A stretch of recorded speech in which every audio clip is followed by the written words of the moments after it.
Throughout the term, we've evaluated many of the different threats and vulnerabilities that exist in information systems and some of the techniques that we have to mitigate those threats.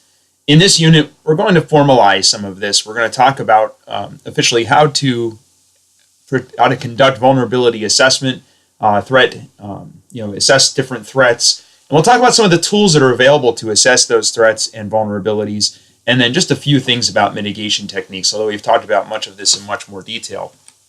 So first, what is vulnerability assessment? It's the first step in any security protection plan that begins with assessment of vulnerabilities. It kind of seems cyclical, but vulnerability assessment, according to the textbook, is systematic and methodical evaluation of exposure of assets to attackers, forces of nature, any other entity that could pose potential harm. One thing I think a lot of people forget in IT security when they're taking these courses is that threats don't just take, and vulnerabilities don't just take the form of hackers in a basement trying to attack your network. It can be anything. It can be anything that's going to affect the confidentiality, the integrity, and importantly, the availability of your assets. So it's important to think about things not only of the typical attack vectors that we've talked about in this course, but also things like power failure and disasters, fires, and things like that.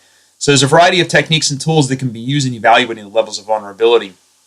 Now, some of this that we talk about in this unit does kind of will probably remind you of what we talked about in IT Security 1 when we talked about risk assessment and things of that nature.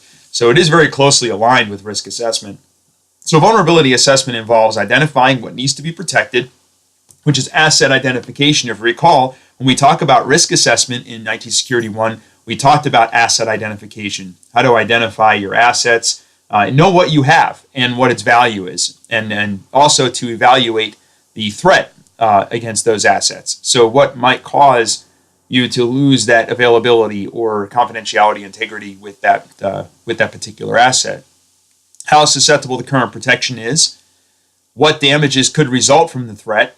So that's our part of the risk assessment, is what could happen if that vulnerability should experience the loss that we've identified. And then analysis about what to do with it, which is risk mitigation. So we'll talk a little bit about risk mitigation here in this slide deck towards the end. So as far as identifying your assets, this is the process of inventorying items with economic value. So some common assets, which we've talked about with risk assessment as well, were people, physical assets, data, hardware, software. And I think, again, in IT security, it's easy for us to remember the data and the software, but sometimes we forget that people are also assets, and then there are also physical assets. But all those things we do have to protect. So an asset's relative value, after an inventory of the assets has been taken, then we determine the relative value.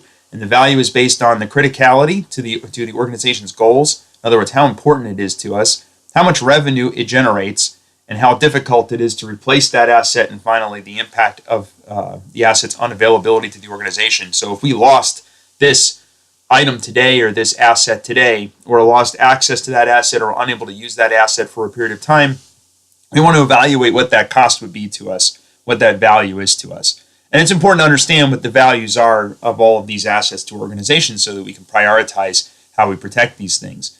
One thing I should mention is that sometimes when you're doing these asset evaluations, a lot of times you will discover assets that you didn't realize were as important to the organization as they are. Sometimes seemingly benign things actually have a tremendous amount of value.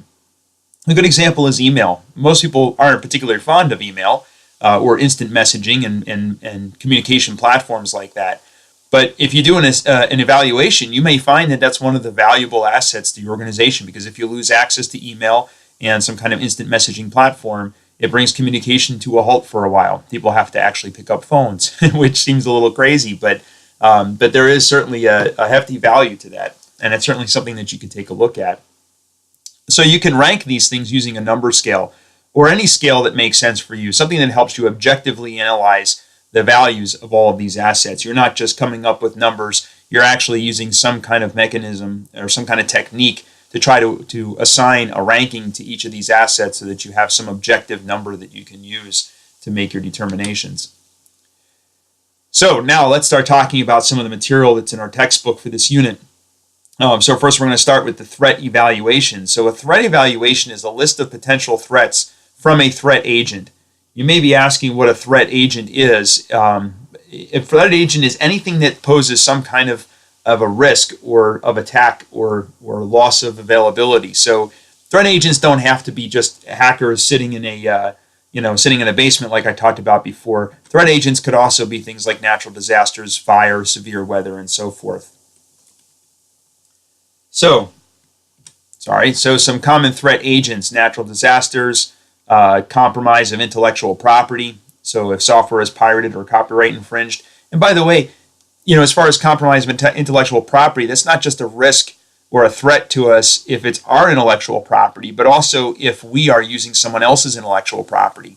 And this happens a lot. You have companies where maybe somebody found some open source software that was readily available on the internet and implemented it or somehow put that in place within the organization for some business process, not realizing that with the copyright on that material that you're now bound to participate in that open source project and to open source your software. So it may compromise our intellectual property in that respect. So that's certainly something to think about. Some companies, we know what those risks are with copyrights, and we deal with them, but it's good to know what those risks are rather than finding out the hard way. Another example is, let's say you have somebody's pirating Microsoft Office. Maybe your organization has licenses for 2013, but certain people want to use 2016 because they think it's better, and they go out on the internet and find a cracked copy of it and start using that inside the organization just because they think it's better. And if you get audited from Microsoft, of course, you let them audit you because you're pretty sure that you don't have that kind of stuff on your network. They find it, and now you face some fees that you have to pay for that, and that could have a significant impact. I believe your textbook actually has a little blurb that's a story from a community college in Nevada that had that happen, and they had to pay something like $2 million, which represented a pretty significant portion of their budget. So enough about that. Some other categories of threats: espionage, extortion, hardware failure, human error, sabotage and vandalism, software attacks. We've talked about a lot of these. I've actually even talked about ways to mitigate a lot of these threats. But again, if you are thinking about, if you're trying to assess what the different threats are, these are the categories that you could start with to try to start brainstorming exactly what threats you might be vulnerable to for each individual asset. So threat modeling is another technique. The previous example I showed you was just kind of brainstorming from all these different categories, but we can also use a more structured technique, which is threat modeling. And the goal is to understand attackers and their methods, and use an attack tree to do that, which provides a visual representation of the potential attacks as an inverted tree structure. So at the top of that tree, you've got the goal of the attack, and then you have the types of attacks that could occur and techniques that are used in those attacks. One thing you'll find about these threat models, about the attack tree, rather. So if you look at the top, level 1, our goal is to steal the car stereo here. So this is just a real-world example, but like not digital example, not an electronic or something we're trying to protect. But let's say you've got a car stereo. This is an attack tree that shows the different ways somebody might steal that car stereo. So you can see at level 2 we have some relatively simple attacks like breaking the glass and stealing the radio or carjacking, which really isn't that common anymore. Or you could steal a key. And how do you steal the key? You could grab the purse. Well, that's a pretty easy way to steal a key, but you could also make a copy, which you obtained by either threatening, blackmailing, or bribing an attendant at a car, at one of those places where people park their cars, valet or something like that. You can see that the further we go down this tree, the more sophisticated the attack, and the more difficult it is to detect the attack and know that it's happening. So if you're the user with that car, if you've got the sophisticated attacker who's making a copy that they somehow acquired from the parking lot attendant, it's going to be difficult for you to detect that attack is happening. Whereas if somebody's carjacking you, obviously we know that they're, that attack is happening, or if they grab your purse, for example. So the further we get down in this attack tree, the more sophisticated the attack gets, and you can see that here with with gaining access to a restricted account. So here our goal is to log into a restricted account.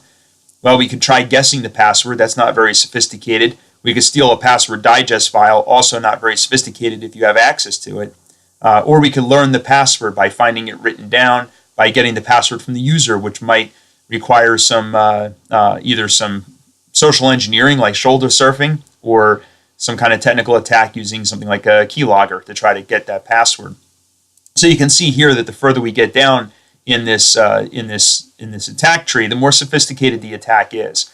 And you could do this with many different attacks. There are lots of different threats where you could start with the goal of what the attacker is trying to do. And what you're trying to do is think like an attacker. You're trying to think, okay, what are my options? What would I do if I was trying to compromise this system?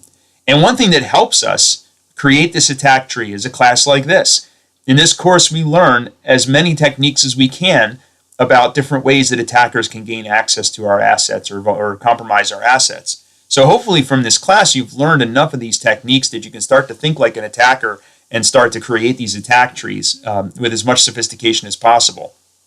And you can keep going. I mean, there are many different ways that somebody might be able to log into a restricted account. We can come up with all different lines here that we can start drawing from that goal and going deeper in these levels with this attack tree to find other ways. And once we do this, so once we create this attack tree, our goal is to use this to learn so that we know what we can protect against. So how might I protect against keyloggers? How can I protect against shoulder surfing? How can I protect against people finding written passwords? Right? These are all things that we can mitigate, that we can learn from looking at this attack tree.